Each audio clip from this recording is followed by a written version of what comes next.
بسم الله الرحمن الرحیم. یو واقعه د سلطان محمود غزنوی رحمه الله. سلطان محمود غزنوی رحمه الله یو ځل تشریف فرما دی په خپل دربار کې. غیر چاپیرتی وزیران او امیران تشریف فرما دی او ناستی. باچا سلامت سره یو قیمتي هیره وا موتی او لالو. باچا هغه قیمتي هیره راو باسله او د وزیرانو کې د یو وزیر نه تپوس کوي چې دا قیمتي هیره به د 100 پیسو وي، د دې قیمت به څه وي؟ هغه ورته وی یاره د یو من سرو زرو برابر به وي. بادشاه وی بالکل ټیک دی وی. بیا د بل وزیر نه تپوس کوي، د بل نه کوي. بیا بادشاه دغه وزیر ته وی ویره داسې کار وکړه د قیمتي هیره ماته کا. هغه وی نه باچا سلامت څنګه ماته کم؟ زه خو د قوم د خزانې او ستا د خزانې امین او امانتګر حسابېږم، نو زه څنګه دا قیمتي هیره خرابولی شم او ماتولی شم؟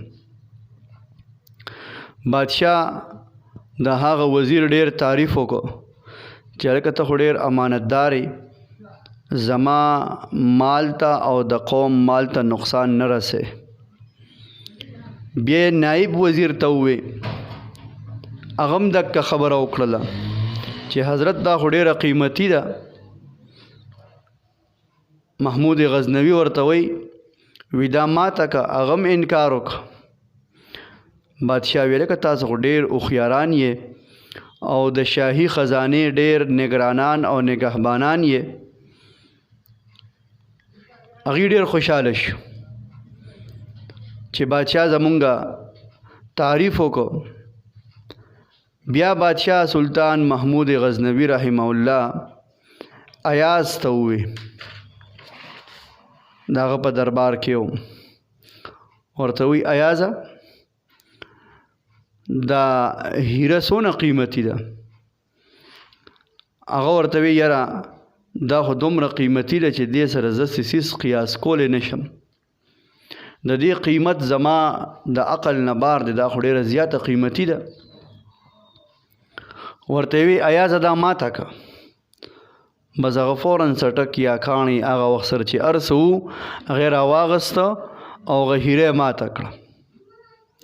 غیر چاپیره ټول وزیران عمرا هغې چغې جوړې کړې، غوبل یې جوړ کړه. یا بې وقوفه دار یې څه وکړه؟ دومره قیمتي هیره دې ماته کړه، دا خو د ډېر غټ نقصان وکړه. ایاز ورته وی نه، کمکلتوب تاسو وکړه، تاسو پوه نه شوې. د بادشاه حکم او د بادشاه خبره منل د زرو قیمتي هیرون او جواهراتو نه مخکې دي او افضل دي او بهتر دي. لہذا ما د خپل بادشاه خبره ومنله او دا اصل ده. د دې واقعې نه دا خبره معلومه شوه. مولانا روم رحمت الله علیه فرمایي چې کوم خلق حق شناس دي، د الله جل شانه حکم منونکي دي، نو هغې د الله په حکم منلو کې هیڅ قسم کوتاهي نه کوي، اگر که ظاهري طور پکې د هغې نقصان کیږي. اگر که ظاهري طور نقصانی خو د الله په حکم منلو کې چون چرا نه کوي او نه وجې او مقصدونه طلب کوي چې په دې کې څه وجه ده او د دې څه مقصد دی، بلکې من وعن د الله جل شانه د حکم د منلو کوشش کوي. او دکه خلق د قرب الهی زیات مستحق دي.